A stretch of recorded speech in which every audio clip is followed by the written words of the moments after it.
մյուս գործընկերների հետ, այլ նաև միջազգային բոլոր ստատուսի դիրեկտորների, լիդերների հետ ընկերանալ, փորձի փոխանակում ունենալ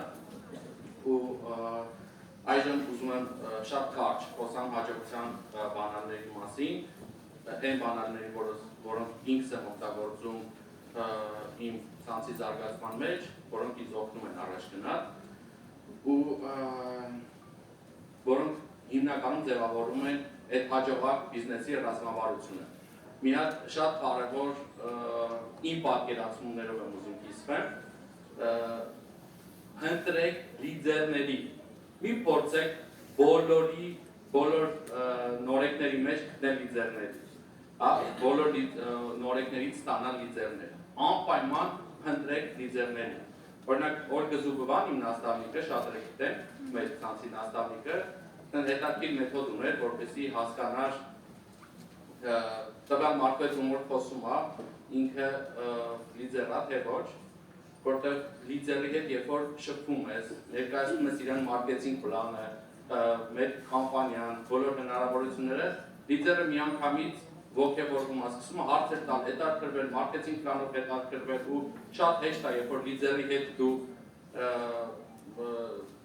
խոսում ես ու սկսում ես իրեն հանձնարարություններ տալ, լիդերը միանգամից սկսում է դրանք կատարել։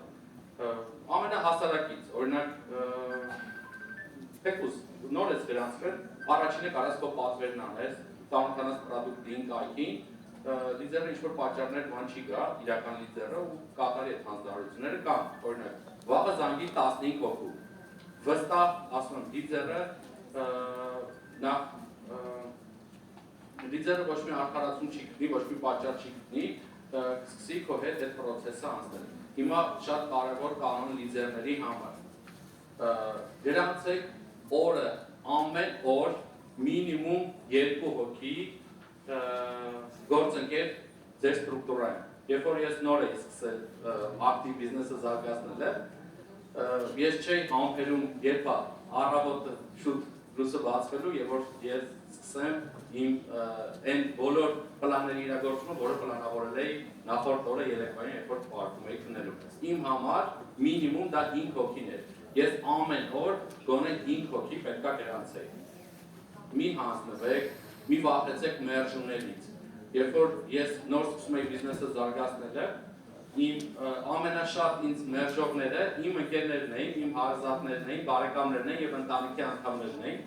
ու նրանք ինձ շատ հեշտ խորհուրդ էին տալիս, որ ես հաջողության չեմ հասնի, չպետք է